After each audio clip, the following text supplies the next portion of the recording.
भगवान, अल्लाह, खुदा, ईश आदि नाम एक ही शक्ति के हैं। वो कैसा है, कहां है, कैसे मिलता है, किसने देखा है? ये प्रश्नवाचक चिन्ह पूर्ण रूप से हटाने के लिए अवश्य सुनिए जगत गुरु तत्वदर्शी संत रामपाल जी महाराज के अमृत वचन, सर्व पवित्र धर्मों के पवित्र शास्त्रों के आधार पर। महर्षि दयानंद क्या कहता है कि परमात्मा एक स्थान पर कहीं नहीं रहता, वो तो सर्वव्यापक है, कण कण में विद्यमान है, निराकार है, वो किसी एक देशीय नहीं है, एक स्थान पर नहीं रहता। और वेद कहते हो तो एक देशीय है, वहाँ उस ऊपर तीसरे धाम में रहता है और वहां से चल कर आता है। ये देखना, ऋग्वेद मंडल नंबर 9 सूक्त नंबर 86।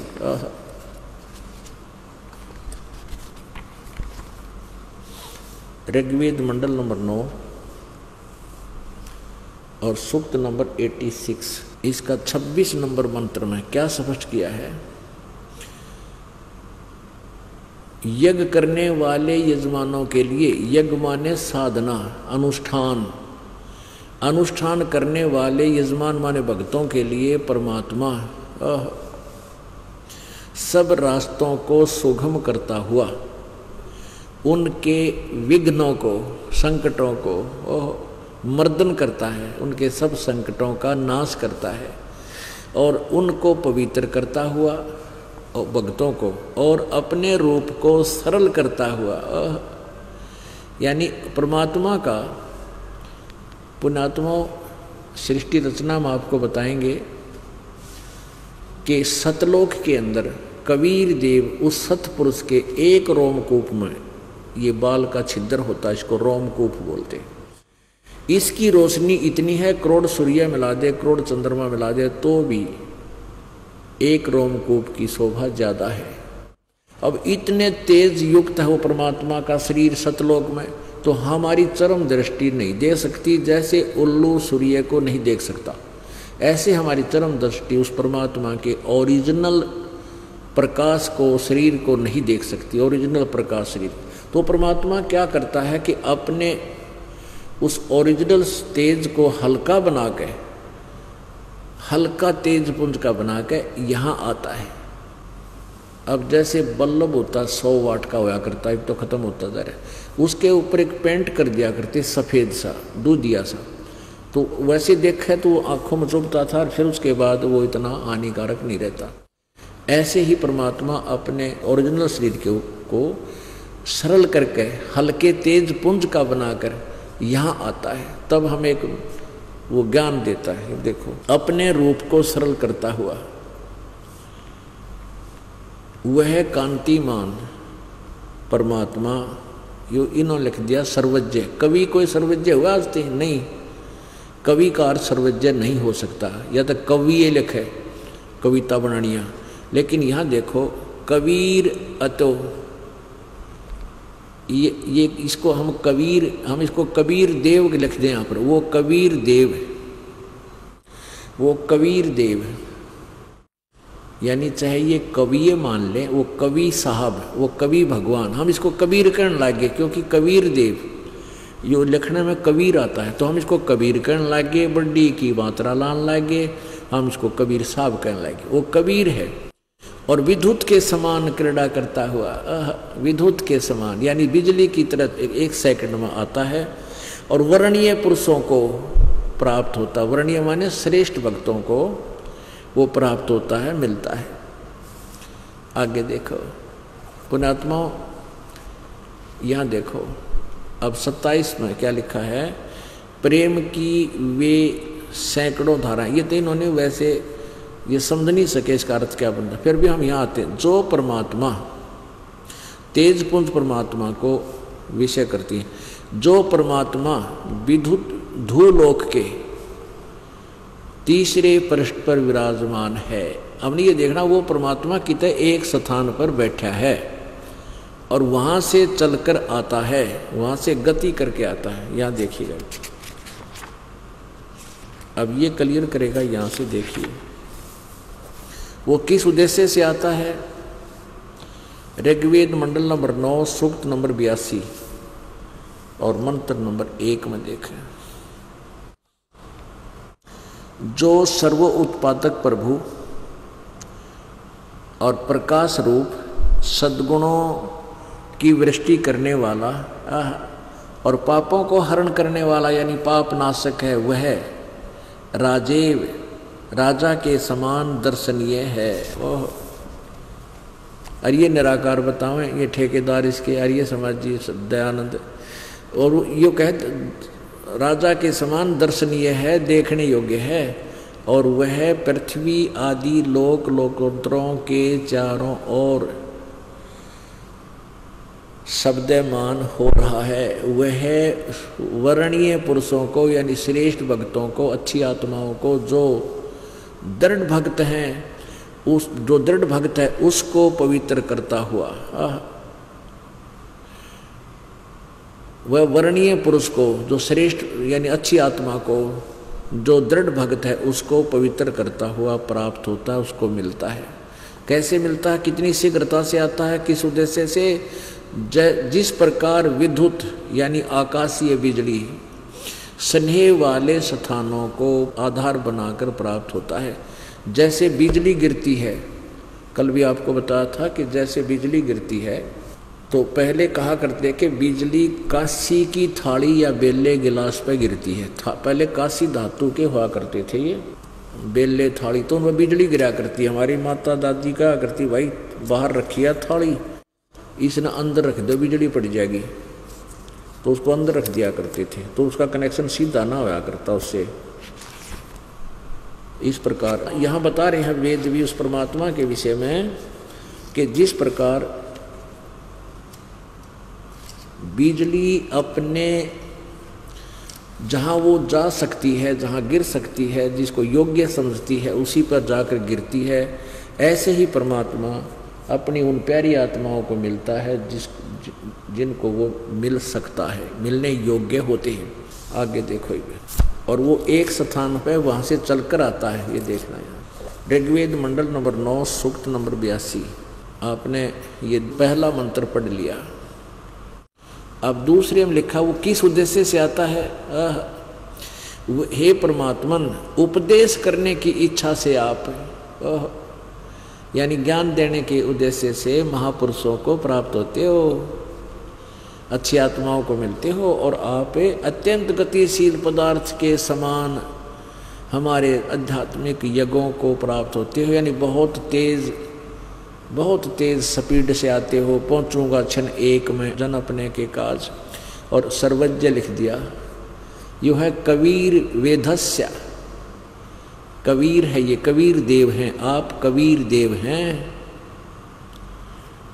शुद्ध स्वरूप हैं, हमारे पापों को दूर करके हे सोम आप हमको सुख दें। अब ऋग्वेद मंडल नंबर 9 सूक्त नंबर 20 का मंत्र नंबर 1 में स्पष्ट किया है। ऋग्वेद मंडल नंबर 1 सूक्त नंबर 20 मंत्र नंबर 1 में कहा है कि पर कबीर देव वितय अयो हो वारे भी अरसती, वह परमात्मा, यो कबीर देव लिखा कृति सीधा, कबीर देव, वह परमात्मा कबीर देव है, वो कबीर साहब है। कौन, जो सबका रक्षक है और विद्वानों की तृप्ति के लिए जो ज्ञान देता है, और सहनशील है, और संपूर्ण दुष्टों को संग्राम में तिरस्कृत करता है। अब वो परमात्मा,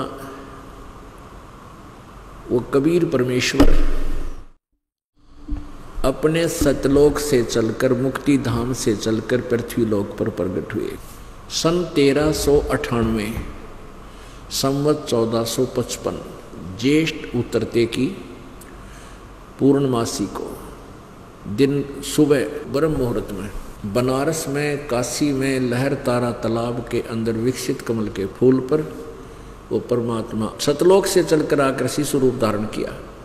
वहाँ से जुलाहा दंपति नीरू और नीमा उनको उठा लेगी, वो निसंतान थे। तो परमात्मा फिर जुलाहे का काम करने लगे, क्योंकि आई इसी उद्देश्य से थे, फिर अपना ज्ञान भी प्रचार किया करते थे। तो वो परमात्मा जिस उद्देश्य से आया था वहाँ से अंतर ध्यान हुए बनारस से, काशी से परमात्मा मथुरा पहुँचे। एक जिंदा महात्मा का रूप बनाया। जिंदा संत कैसे होते हैं? मुसलमानों में जिंद बोलते हैं उनको, जिंदा महात्मा। एक ओवरकोट पहनते काला सा, एक ओवरकोट बस, और घुटना तो नीचे ताई का लंबा होता है, और एक कच्छा पहनते हैं, और सिर पे एक टोप होता है काला सा, नीचे से ऐसे लंबा चौड़ा सा, घना लंबा भी नहीं, चोटे से वाला होता ऊपर को। तो ऐसी वेशभूषा वाले को जिंदा महात्मा कहते हैं। वो मुसलमानों में ज़्यादा होते हैं, मुसलमान धर्म में। तो कबीर परमेश्वर पूर्ण ब्रह्म अपनी प्यारी आत्मा को अपना ज्ञान समझाने के लिए, काल के जाल से निकालने के लिए उस जिंदा महात्मा का रूप बना के, जहाँ धर्मदास जी अपनी क्रिया कर रहा था, नित्य नियम कर रहा था, सुबह की जो वो साधना करता था, उस मथुरा में बैठ के जोड़ के ऊपर, तालाब के ऊपर, उससे 50 फुट की दूरी पर परमात्मा बैठ गए और धर्मदास जी गीता जी को पढ़ रहा था। 7वें अध्याय को वो पढ़ रहा था, परमात्मा ध्यान से सुन रहा था, और धीरे धीरे उससे 10 फुट की दूरी पर आकर बैठ गए। किससे? धर्मदास से। धर्मदास जी ने सोचा कि ये मुसलमान संत मेरे इस गीता जी की वाणी से प्रभावित हो रहा है, क्यों ना इसको आज मैं इसी बहाने और पाठ कर दूं। उसने 7वें अध्याय का पूरा पाठ किया, उसके बाद 8वां शुरू कर दिया, 8वें का भी पूरा शुरू कर दिया, पूरा पढ़ दिया। जब उसने पूरा पढ़ लिया, जब परमात्मा बोले, सारी क्रिया उसने कर ली, कबीर परमात्मा बोले कि हे महात्मा जी, पुण्यात्माओं, आप जब इस ज्ञान से परिचित हो जाओगे, आपकी आंखों से आंसू नहीं सूखेंगे इस भगवान की लीला देख के। अभी तो आपका नशा है, इस काल का अज्ञान है, आपकी ये बातें ना समझ। हमारी कबीर भगवान होगा 100%, कबीर इज गॉड, ये हमारा सबका पिता है, हम सबका मालिक है, हम इसकी संतान हैं, और माता पिता को दुख हुआ कर अपने बेटे दुखी, बेटा बेटी दुखी दिखें जब, और काल को कोई दुख नहीं होता, दूने आनंद लेता है। हमें इसलिए दुखी और कर रहा है कि परमात्मा ने इसको वहाँ से निकाल दिया था, काल को सतलोक से, हमें इसलिए दुखी कर रहा है कि वो भी दुखी होगा जितना मैं इनको परेशान करूँगा। इस उद्देश्य से हमें सबको यहाँ इसने बहुत तंग कर रखा है। अब देखो, वो पूर्ण परमात्मा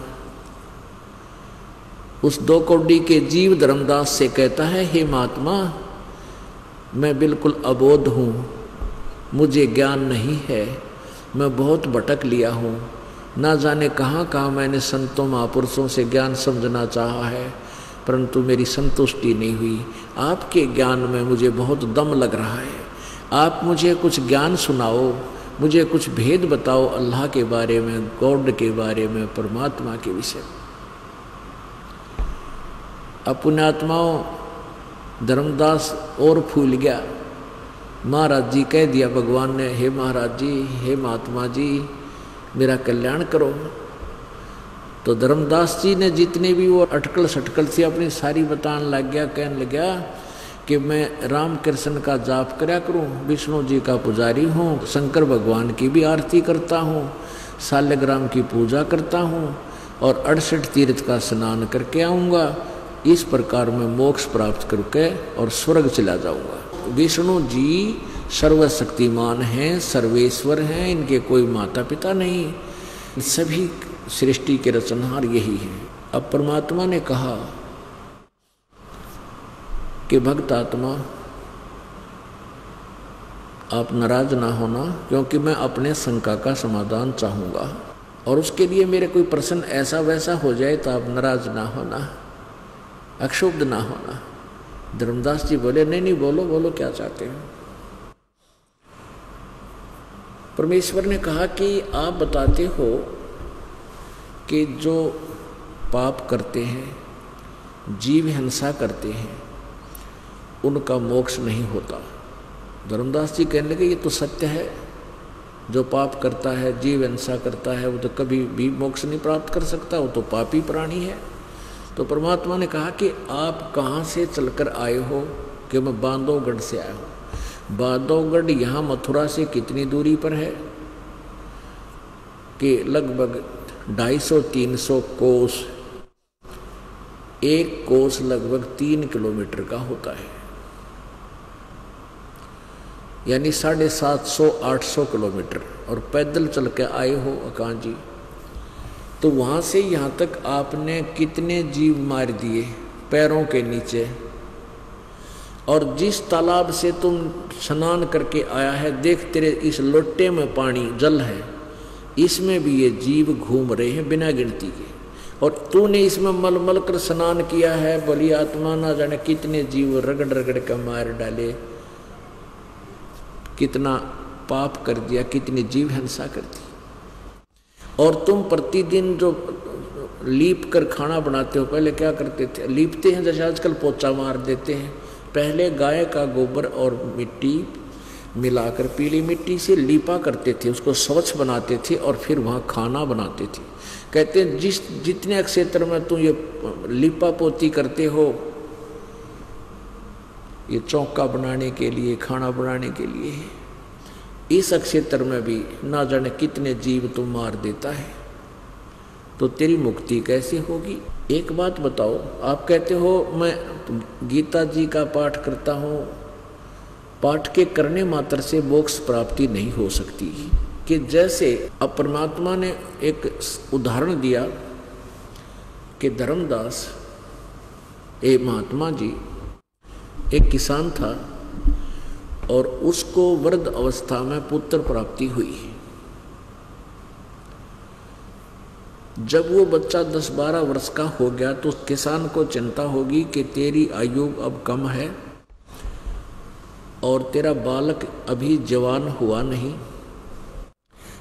तो उसने क्या सोचा कि मैं अपना अनुभव लिखकर एक पुस्तक में, एक नोटबुक में लिख देता हूँ और बच्चे को बोल दूंगा कि बेटा तू बड़ा होकर के जब खेती करने लगे, मेरे द्वारा लिखे हुए अनुभव के अनुसार ही करना, तब तुझे अच्छी फसल प्राप्त होगी, तू कामयाब होगा।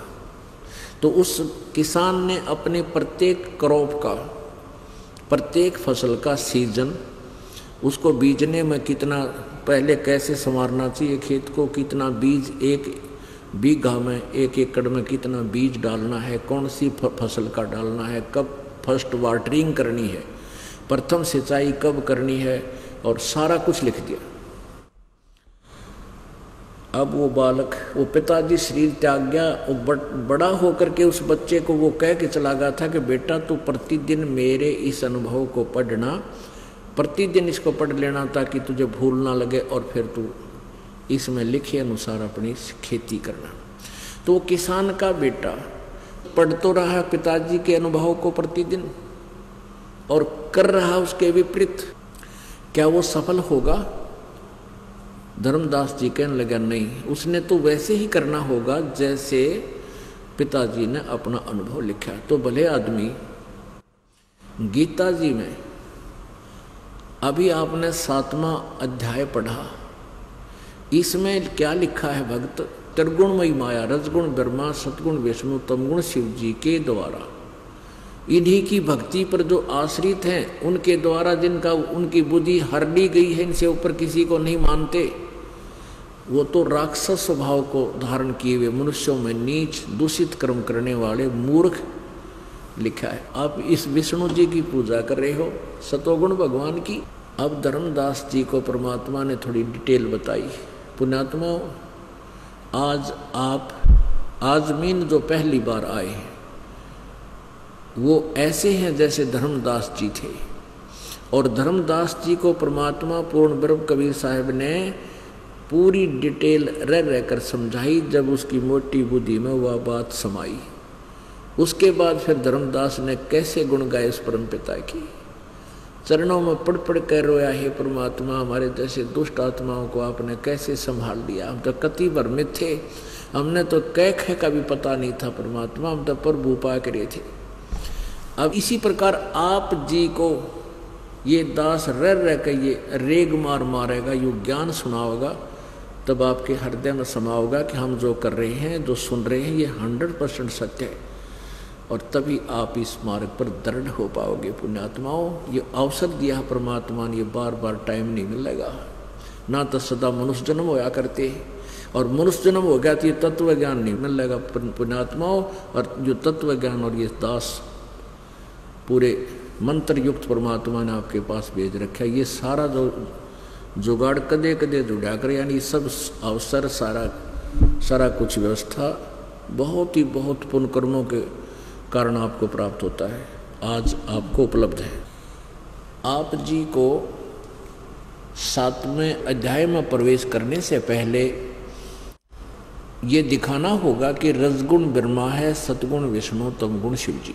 तब आप इस 7वें अध्याय के गूढ़ रहस्य को समझ सकोगे।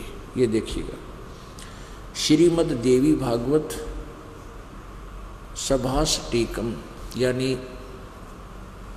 संस्कृत सहित है ये देवी भागवत, श्रीमद् देवी भागवत हिंदी टीका सहित भाग 1। अथ श्रीमद् देवी भागवत, अथ देवी भागवतम सभाष्टीकम सहमात्यम, खेमराज श्री कृष्ण दास प्रकाशन बंबई से। ये देखिएगा, ये तीसरा स्कंध यहाँ से प्रारंभ होता है।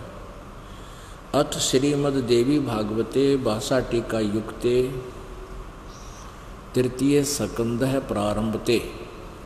यहाँ से तीसरा स्कंध प्रारंभ होता है। और यहाँ देखिएगा प्रश्न नंबर 11, देवी भागवत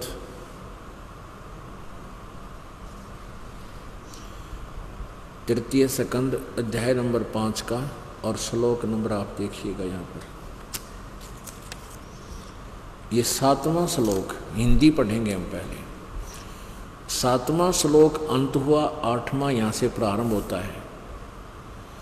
भगवान शंकर कह रहे हैं अपनी दुर्गा माता को, हे माता, यदि हमारे ऊपर सदा आप दया युक्त हो तो हमको तमोगुण में किस प्रकार प्रदान किया है। या प्रदान तो इन्होंने वैसे अनुवाद करता ना जोड़ दिया, संस्कृत दिखाऊंगा उसमें प्रदान प्रदून कुछ नहीं है, कि मुझे किस प्रकार आपने तमोगुण बनाया है, और ब्रह्मा को रजोगुण और हरि यानी विष्णु को सतोगुण। यहाँ देखो संस्कृत 8वां श्लोक यहाँ से प्रारंभ होता है। यदि दया धर्मना न सदा अंबिके कथम अहम विहित च, मैं किस प्रकार बना दिया तमोगुण, मैं तमोगुण क्यों उत्पन्न कर दिया। और कमल जय, कमल से उत्पन्न होने वाला ब्रह्मा, रजोगुण संभव, अब रजोगुण क्यों उत्पन्न कर दिया, क्यों बना दिया। और सुहित क्यों सतोगुण हरि, और विष्णु को आपने सतोगुण क्यों बना दिया। ये भी दुखी है इस बात है कि एक तरफ तो माता दुर्गा, या इनकी माँ है दुर्गा। परमात्मा कबीर जी ने धर्मदास को बताया कि ब्रह्मा विष्णु महेश नासवान है, ये अविनाशी नहीं है। इस बात ने सुनकर अब धर्मदास जी का पारा 100 पे गया, बहुत नाराज हो गया। तो परमात्मा ने कहा, नाराज ना हो महात्मा जी, अपने सदग्रंथ देख ले। देवी भागवत में देख तीसरे स्कंद में क्या लिखा है। ओहो, अब देखो पुण्यात्माओं, या गीता प्रेस गोरखपुर से प्रकाशित श्रीमद् देवी भागवत, गीता प्रेस गोरखपुर,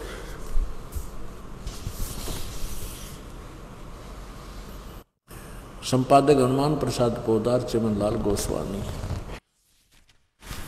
गीता प्रेस गोरखपुर से प्रकाशित और मुद्रित है।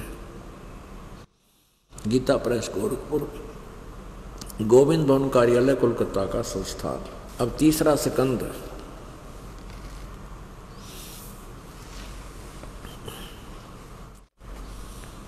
एक 123 पृष्ठ पे।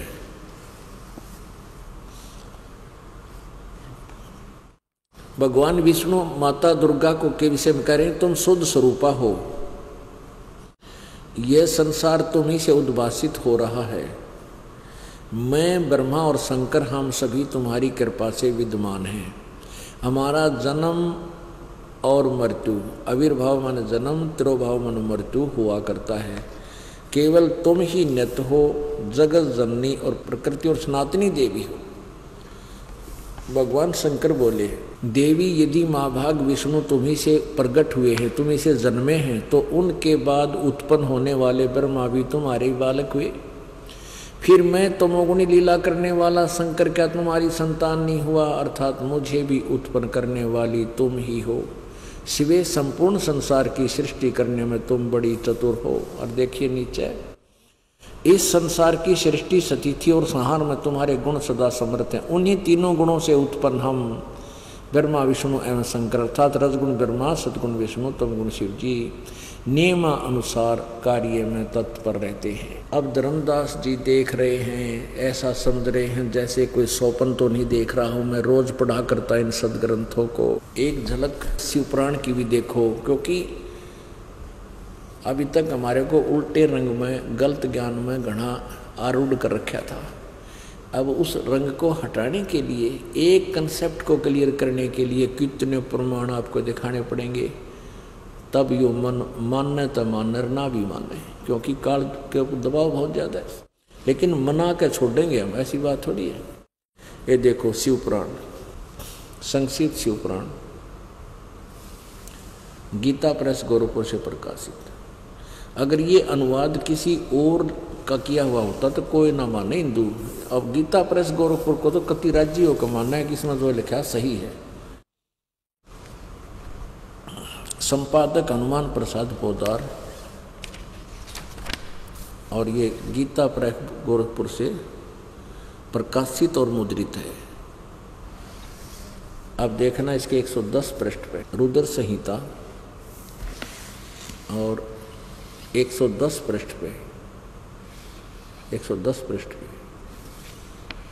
संक्षिप्त शिवपुराण।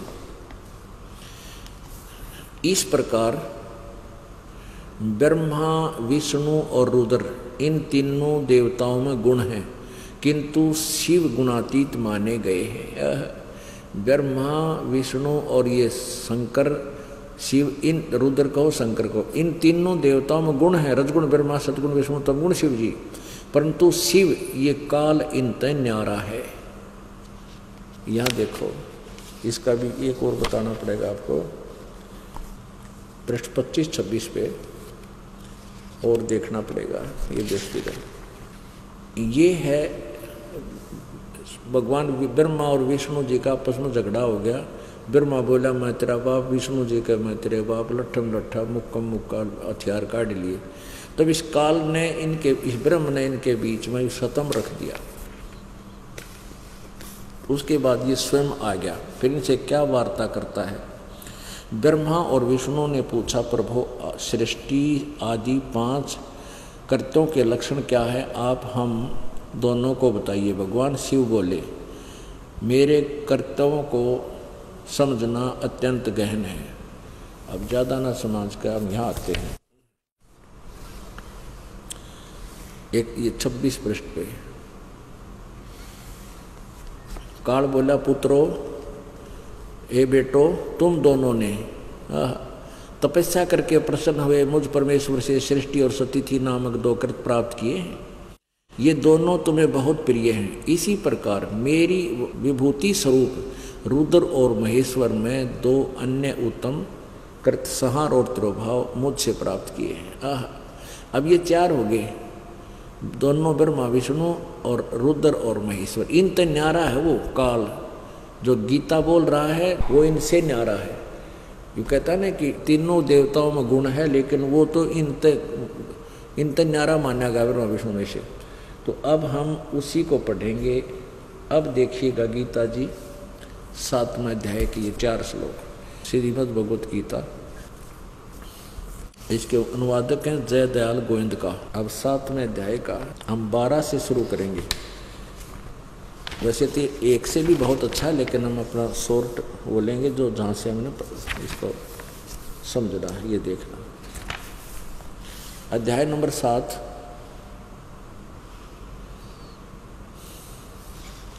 और श्लोक नंबर 12।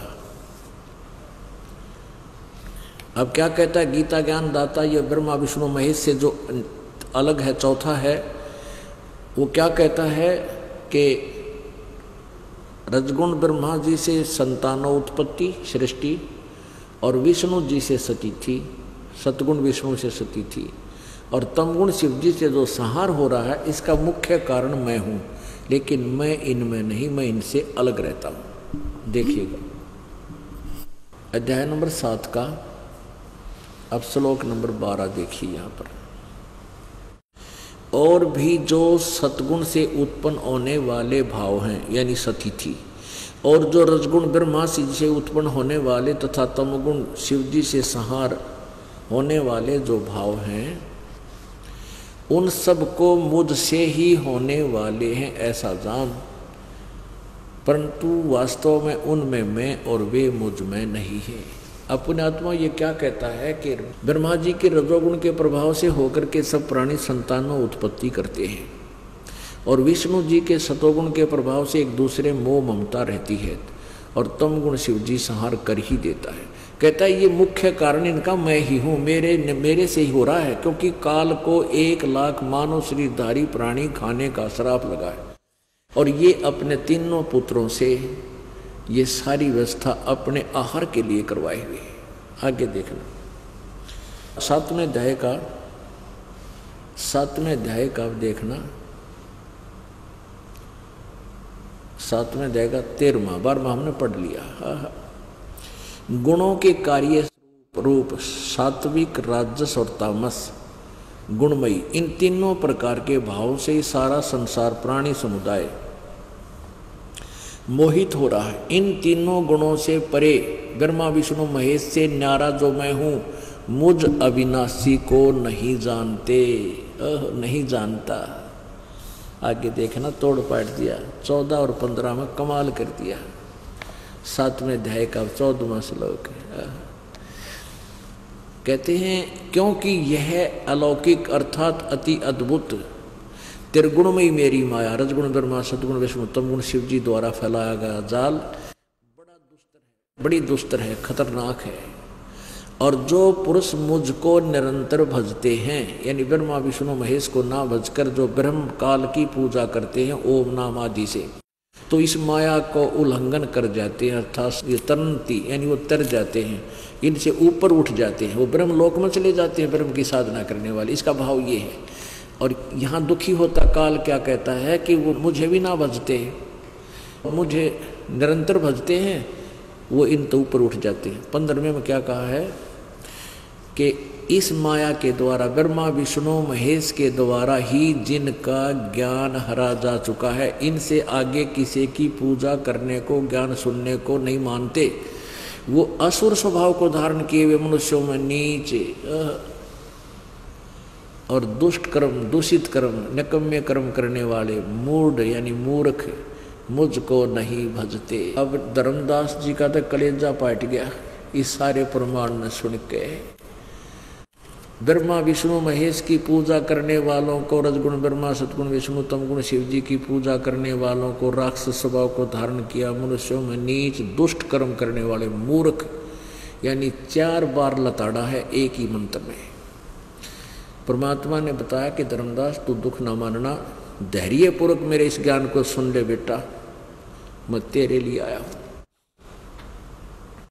जैसे शिवजी तमोगुण की पूजा की थी रावण ने और के जुल्म किया है, अपनी ही माता को, जगत जननी जिसको दुर्गा का अवतार होती है, ये तीनों की तीनों कहते हैं, उस एक पराई स्त्री को उठा लिया, अपनी माता को उठाकर उसके साथ दुष्कर्म करना चाहा, वो तो मालिक की दया थी, वो सफल नहीं हुआ और अंत में के हुआ राक्षस कहलाया और कुत्ते वाली मौत मरा। निंदनीय कर्म किया उसने, आज तक भी निंदनीय है वो व्यक्ति। एक भस्मागिरी नाम का एक साधक था, गिरिपुरी सन्यासी, सारे शिव जी के ओगड़नाथ, नागा, कनपाड़े, ये तमोगुण शंकर के उपासक हैं। एक भस्मागिरी नाम का एक साधक था, उसने भगवान शिव जी के कैलाश पर्वत के ऊपर मकान के सामने, महल के सामने ऊपर को पैर नीचे को सिर करके 12 वर्ष तपस्या की। एक दिन पार्वती की प्रार्थना से शंकर जी ने पूछा, मांग भाई भस्मागिरी, क्या मांगता है मेरे से। भस्मागिरी ने कहा, भगवान वचनबद्ध हो जाओ। भगवान शिव ने कहा, ठीक है मैं वचनबद्ध हो गया, मांग ले। क्या मांगे कि आप अपना भस्म कड़ा दे दो। शंकर भगवान जी ने अपने हाथ में एक कड़ा पैर रखा था और उस कड़े में ऐसी सिद्धि शक्ति थी जिसके सिर पे ऊपर रख के न्यू कह दे भस्म, वो नष्ट हो जाता था, जल जाता था, राख बन जाता था। इस बात से भस्मागिरी परिचित था और उसके मन में के दोष था कि पार्वती बहुत सुंदर है, शंकर जी ने मार कर पार्वती को पत्नी बनाऊंगा। अरे तरह गजब भैया। उसी उद्देश्य से भगवान शंकर ने निकाल कर वो कड़ा दे दिया, अगले भाई कड़ा ले ले तू। उसी समय कहने लगा, ले शंकर हो ले होशियार, अब तुझे मारूंगा। अब आगे आगे तो भगवान और पाछा पाछा पुजारी दोनों स्पीड खींच रहे। पुण्यात्माओं, परमात्मा बोले धर्मदास, यदि ये शंकर भगवान अविनाशी होता तो भस्मागिरी से डर कर नहीं भागता। उसका के बिगाड़ा हो भस्म कड़ा, खड़ा हो जाता, काजा के करेगा। फिर वो गंढत नाच नचा के पार्वती रूप बना के भगवान ने आकर वो मारा तो भगवान शंकर का कालजा ठंडा हुआ। जब उसका दिल डटा, नहीं तो भाग रहा था फुल स्पीड से। तो पुण्यात्माओं, ये कथा हम पढ़ा करते पर मन में कदे नहीं आ करती, भगवान भाग क्यों लिया। ये शंकर जब समर्थ था, अविनाशी था, तो भागने की जरूरत थी इसने। और वो भस्मागिरी से भस्मा असुर कहलाया, भस्मासुर। और ब्रह्मा जी की रजगुण ब्रह्मा की उपासना की थी हिरण्यकशिपु ने, अपने पुत्र का प्रहलाद का शत्रु हो गया और कितना दुख दिया उस बालक को। केवल ज्ञान विवाद था। हिरण्यकशिपु कहा करता, तू विष्णु की भक्ति नहीं करेगा तो मेरी भक्ति कर, मैं भगवान हो गया हूँ, मैंने वरदान मांग लिए हैं, सुबह मरूँ ना शाम मरूँ, वैसे नहीं मरूँ, फलाना नहीं मरूँ। तो प्रहलाद कहता था, नहीं पिताजी, आप तो जीव हैं, भक्ति भगवान की ही करनी पड़ेगी। इससे बात विवाद पे कितना दुख दिया उस बालक को। आखिर में परमात्मा ने उसको आके मारना पड़ा, नरसिंह रूप धारण करके। तो राक्षस कहलाया आखिर में। ब्राह्मण बाणा क्रम कसाई, ब्राह्मण माने भक्त, वो तो साधना करके भगत को आवर। कर्म कसाई जैसे ब्राह्मण बाणा क्रम कसाई, हिरणा कुछ छाती तड़वाई। हिरण्यकशिपु ने कहते छाती तड़वाई, उसका बक्कल तारा भगवान ने आके। भगत को आवर जुल्म इसे करे। एक बार कुंभ का मेला भरा, काफी वर्ष पहले की बात है। कुंभ के मेले की पर भी लगी हर पैड़ी हरिद्वार में। तो वहाँ पर ये सब गिरी पुरी वैष्णो विष्णु जी के साधक होते हैं, और गिरी और पुरी नागा कनपाड़े औगड़ गौरी आदि होते हैं, ये शिव जी के उपासक होते हैं, तमोगुण शिव के। तो वहाँ हर की पैड़ी पे स्नान करने के लिए पर भी लगी। ये सभी अपने अपने ग्रुप में चले जाते हैं। गिरी अलग, पुरी अलग, सन्यासी न्यारे, नागा न्यारे, वैष्णो अलग से, कनपाड़े अलग से, वैसे नाथ न्यारे। तो ऐसे वहाँ इकट्ठे हो गए। स्नान करने के जब समय निकट आया तो सबसे पहले नागा, जो कति नंगे रहते हैं, शिव जी के उपासक हैं, वो पहुँच गए हर की पैड़ी पे। हजारों, कई हजारों की संख्या में खड़े हो गए। पीछे से वैष्णो साधु आ गए, विष्णु जी के उपासक। वो कहने लगे, नागाओ तुम बाद में स्नान करना, हम पहले स्नान करेंगे, हम श्रेष्ठ हैं। नागा बोले, नहीं हम श्रेष्ठ हैं, हम तो निवस्त्र रहते हैं, हमें किसी की इच्छा ही नहीं है, हम वस्त्र भी धारण नहीं करते हैं, हम सर्वश्रेष्ठ हैं। वैष्णो साधु कहने लगे विष्णु जी के उपासक सतोगुण के कि भाई तुम काहे के श्रेष्ठ हो, नाते ना धोते हैं, शरड़ फरड़ टट्टी के हाथ भी ना धोते, राख लपेटे हंडो पशु की तरह, बाहर मरो नग्गे हंडन लाग रहे मूर्खो, बाहर निकलो तुम, हम स्नान करेंगे पहले। अब नागाओं ने फेर लिया मुंह, उल्टे हो गए कि ले आ जाओ तुमने समारा पहला। यानी वो भगवान भूल गए, हर की पैड़ी याद रही ना, वहाँ पर भी भूल गए, और लट्ठम लट्ठा मुक्का मुक्का बुड़का भरे एक दूसरे पशु की तरह, और कट्टे तलवार मारे, कटारी घोंप दें एक दूसरे का, तीर ठोकें। 25,000 वो त्रिगुण उपासक, रजगुण ब्रह्मा, सतगुण विष्णु, तमगुण शिव जी के उपासक वहाँ कटके मर गए। तो इसलिए कहा कि देखो स्नान करते समय 10 व्यक्ति नहा रहे हैं और 11वां आ गया, और वो ये कह दे भाई मैं भी नहा लूँ, स्नान कर लूँ यहाँ पर, कहा जाओ घाट पे आ जाओ आप भी नहा लो। एक आम आदमी भी ऐसा दुर्व्यवहार नहीं करता जैसे नालायक ने कर दिया। बता कि गंगा का पानी खराब हुआ था, वो नहा लो, बाद में नहा ले 2 मिनट बाद से नहा लो भाई, कोई बात ना, ये तो अमृत जल आने लग रहा पीछे तो ताज़ा ताज़ा, इसमें तो कितने नहा लो तो भी खराब ना हुआ। तो फिर वह वाणी गलत हो जाए। भगवान की गीता जी की राक्षस स्वभाव को धारण किए मनुष्य में नीच दूषित कर्म करने वाली ये मूर्ख हैं जो तीनों गुणों रजगुण ब्रह्मा सदगुण विष्णु तम गुण शिव जी की पूजा करते। अब इस बात ने सुनकर धर्मदास आँखें भी देख ली, पढ़ा के भी दिखा दिया परमात्मा, देख ले तेरी गीता जी, साथ ले रखे थे उसने 1-2 शास्त्र, और फिर भी ना मान्या। न बोला जिंदा तो गलत ना बोला है, घना मत बोला मेरे तना दिल दुखा दिया। अब परमात्मा उसके सामने से अंतर ध्यान हो गए, ओए होए होए, अंतर ध्यान हो गए, कति एकदम जन सामने से अदृश्य हो गए। अब धर्मदास जी का कलेजा फट गया। उत्तरा गजब, ये तो कोई देवता था, कोई महापुरुष आया था, और देख कितनी अच्छी अच्छी बातें बता रहा था। अरे मैं तो बड़ा पापी आत्मा हूँ और मैंने सत्य को स्वीकार नहीं किया। बहुत रोया, बहुत रोया, सारी रात रोता रहा। देख कितनी सच्ची बातें बता रहा था और मैंने इसके साथ अभद्र व्यवहार कर दिया, ये भी मुझे मिलेगा नहीं। ओए होए, अब ये मिले नहीं, अरिया भक्ति मेरे तो को ना जो पहले वाली कर रहा था मैं, अब कत्ती भूल के भी ना उसे तो मन हट गया कत्ती। अब सारी रात रोता रहा। सुबह उसने सोचा तू वक्त से उठ, स्नान करया, स्नान करके रोटी बनाने लग गया। खाना खुना भक्ति भूल गया उस दिन। सुबह वक्त से उठ के खाना बनाने लग गया कि रोटी खा के चलूँगा यहाँ से, अपना घर न जाऊँगा। अब सुबह वक्त उठकर एक चूल्हा बना रखा था मिट्टी का, लकड़ी तोड़कर ला रखी थी जंगल से, एक मोटी लकड़ी, एक कुछ सहयोगी लकड़ियाँ उसके साथ लगा के आग जला दी और तवा रख कर रोटी बनाने लग गया। अब वक्त से उठा था, खाना बनाते बनाते एक आधी को सब्जी बनाई, फिर रोटी बनाने लगा। इतने में सूर्य उदय हो गया, रोशनी सी होगी, और उधर से वो मोटी लकड़ी जलती जलती निकट आएगी चूल्हे के दौरे। उसने क्या देखा धर्मदास ने, अरे तेरे की, इसमें से तो वो अंदर से थोथी थी, वो लकड़ी होलो थी, और जंगल की लकड़ी कुछ सूखी कुछ हाली, तो उसमें से बाहर के हिस्से पर आखिरी एंड पे उस पर तरल पदार्थ सा उबल रहा था, और चींटियां अंदर से निकल रही थी उस लकड़ी से, अपने अंडे मुंह में दे के, मुख में रख के, और बाहर निकलने की चेष्टा करती थी। कुछ तो आगे अग्नि से चटक मटक जल रही थी, और कुछ बाहर उस गर्म उस तरल पदार्थ पे पड़ के चटक चटक हो रही थी। एकदम धर्मदास के शरीर में सन्नाटा सा छा गया।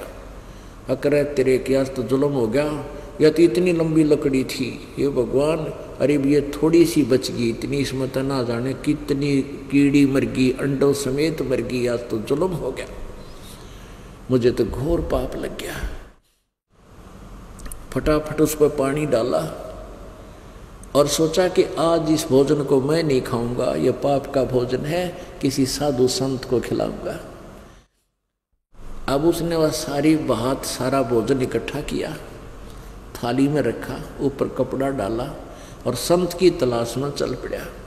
वही परमात्मा सामने बैठ के जाकर दूसरा रूप बना करके एक वृक्ष के नीचे बैठे नजर आए। साधु संत जैसे हम साधु मानते हैं, लाल कपड़े हो, बड़ी बड़ी दाढ़ी हो, ऊपर जटा हो, लाल कपड़े पहन रखे हो, चमटा गाड़ रखा हो, हम उसने संत मानते थे।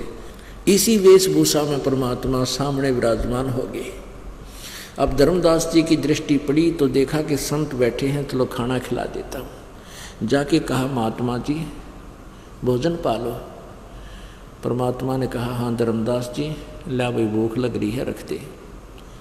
अब धर्मदास ने सोचा ये मुझे जानता कैसे है, फिर भी वो बात अवॉइड कर दी कि देख लिया होगा कहीं पर मैं बहुत भंडारे करता हूँ और भंडारे भी आए होंगे कहीं। अब परमात्मा के सामने वो थाली रख दी, सारा भोजन रख दिया। अब कबीर परमेश्वर जी ने क्या किया, अपने पास एक करमंडल रखा था, पानी का लोटा, उसमें से जल लिया और कुछ मंत्र से बोले और पानी के छींटे उन भोजन पर मार दिए। उस सारे भोजन की चींटी बन गई और सारी थाली काली होगी। अंडे मुंह में लेकर वह सारी बाहर निकलने की चेष्टा करने लगी। तब परमात्मा उसी स्वरूप में जिंदा वाले में परिवर्तित हो गए और कहा, धर्मदास तू क्या कह रहा था, जो हिंसा करते हैं वो पापी होते हैं, तेरे से पापी तो इस पृथ्वी पर कोई नहीं है, तू ये पाप का भोजन मुझे खिलाने आया था। जब सामने देखा कि तो वही महात्मा है जो कल मिला था, चरण पकड़ लिए और पैर पकड़ कर रोआ बुरी तरह, भगवान मेरा माफ़ कर दो, मैं पापी आत्मा हूँ, हे परमात्मा मेरा दोष नहीं, हमने वो गलत ज्ञान गढ़ा सुन रखा प्रभु, इसलिए आख्या देखकर भी मेरी आत्मा नहीं मान रही थी, मैं दुष्ट आत्मा हूँ, मुझे और ज्ञान सुना दो। तो परमात्मा कहता है और ज्ञान सुन ले, सुनाऊंगा। बोलो सतगुरुदेव। परम पिता परमात्मा पूर्ण ब्रह्म परम अक्षर ब्रह्म कबीर देव कबीर साहिब की असीम कृपा से आप जी को ये सत्संग उपलब्ध हुआ।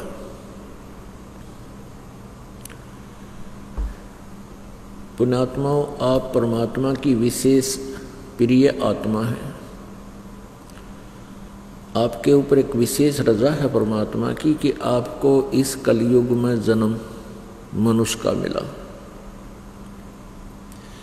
और ये बिचली पीढ़ी का समय,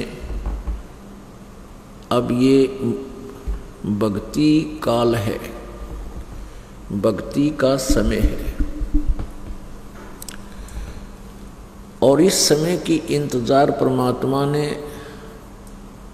3 युग तक की।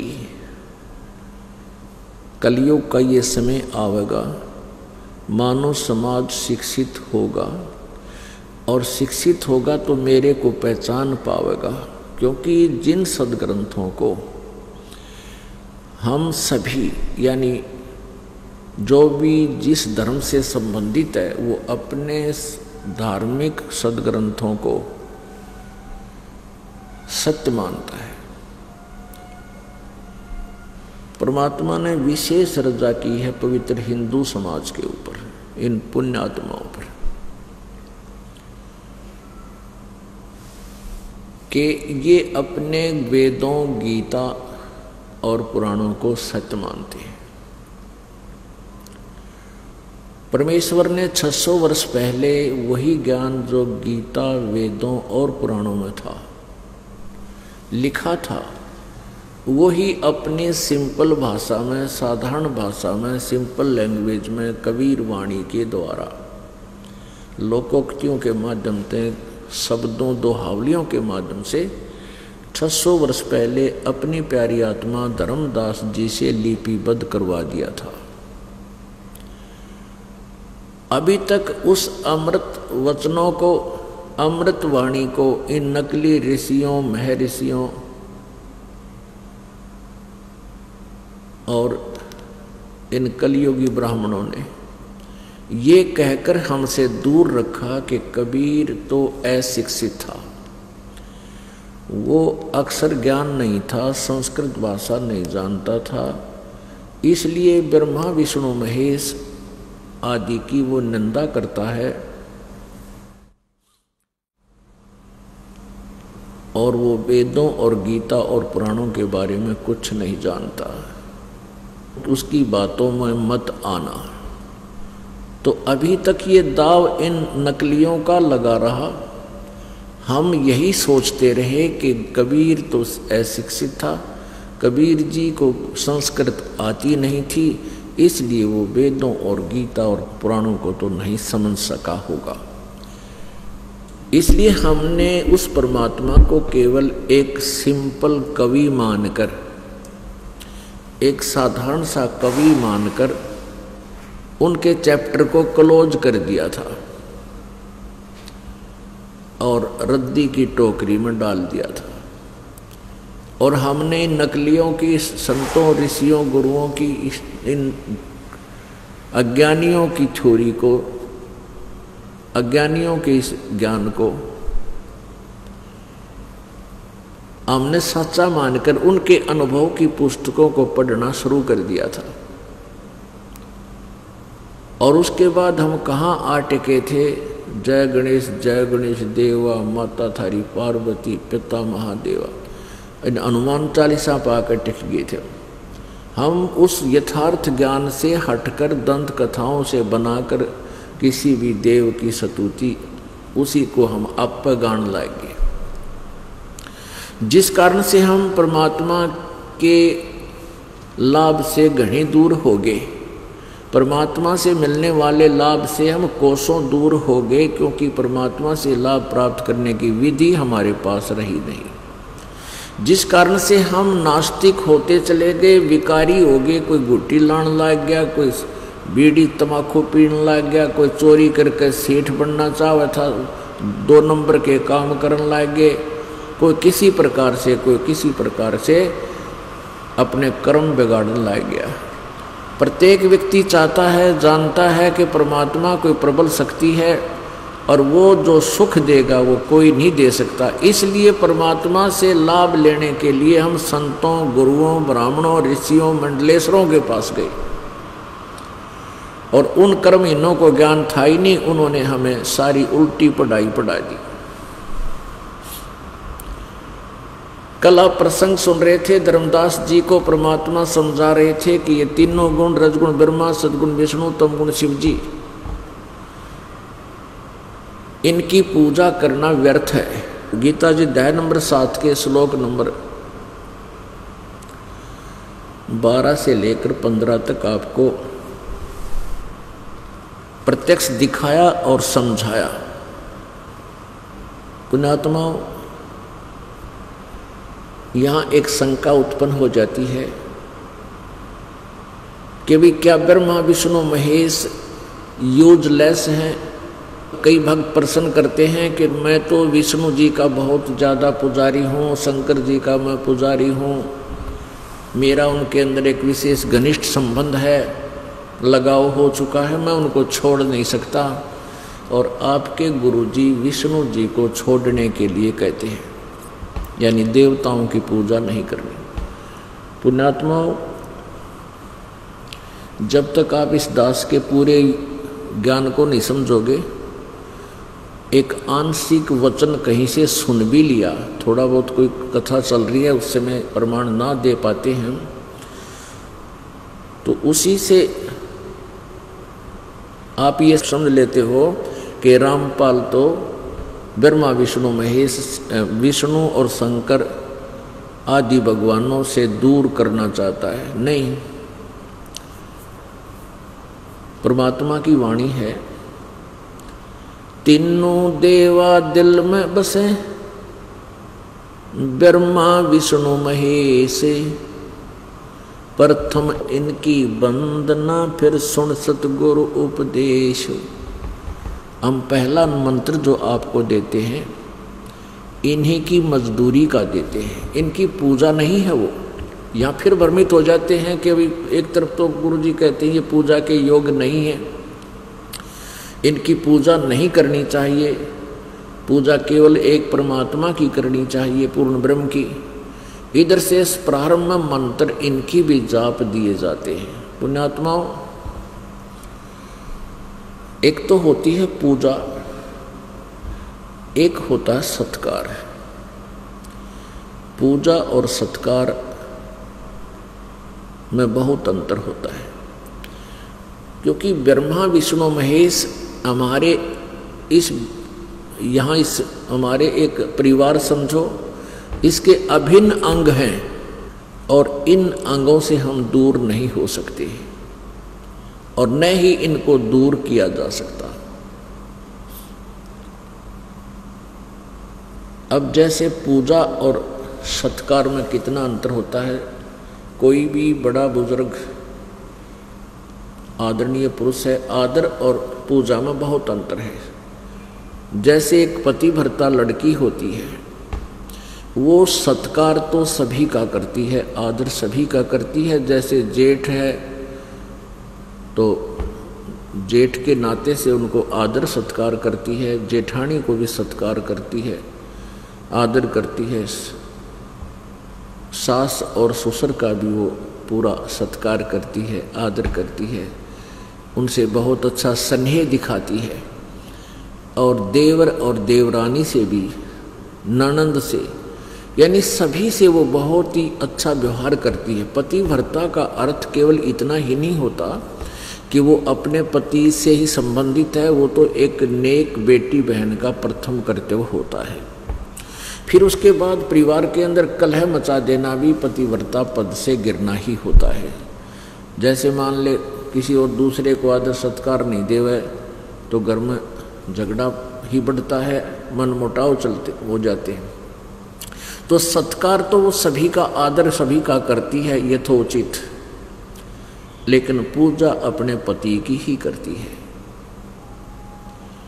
और जब वो अलग हो जाते हैं, जेठ देवर से अलग होते हैं, तो उसमें वो अपने प्रत्येक आइटम जो उसके हिस्से आया है सारे उठा कर अपने पति वाले घर में रख लेगी। फिर उसका किसी का मतलब नहीं, ना जेठ से, ना जेठानी से, ना देवर से, ना देवरानी से, यानी अपना एक चम्मच भी ना छोड़ देवा। अपने पति में उसका इतना लगाव होता है। वो पूजा अपने पति की करती है, समर्पित अपने पति पर होती है, लेकिन परिवार में सबके साथ वो आदर के साथ सबका सत्कार करती। ऐसे ही हम एक इस काल के लोक में, हमारा एक परिवार है, ब्रह्मा विष्णु महेश भी हमारे अंग हैं, और हमारा पति, हमारा स्वामी, हमारा मालिक वो परम अक्षर ब्रह्म कबीर देव है। हम पूजा तो करते हैं उस परमात्मा की, वो हमारा पति है, स्वामी है, मालिक है, प्रभु है। और लेकिन यहाँ ब्रह्मा विष्णु महेश भी हमारे देवर जेठ समझ लो, यानी हमसे इनका अभिन्न संबंध है। तो ये इनसे हम इनका अनादर नहीं कि बताया परमात्मा कबीर जी ने, या इस दास ने भी कभी ऐसा नहीं कहा। लेकिन जब हम इनसे न्यारे होंगे, जब हम इनसे अलग होंगे, सतलोक अपने घर में जाएंगे, अपने पति के साथ जाएंगे, तो फिर हम यहाँ नहीं अपनी चम्मच भी छोड़ दें, यानी अपनी सारी कमाई को साथ ले जाएंगे और इनसे हमारा कोई लिंक नहीं रहेगा।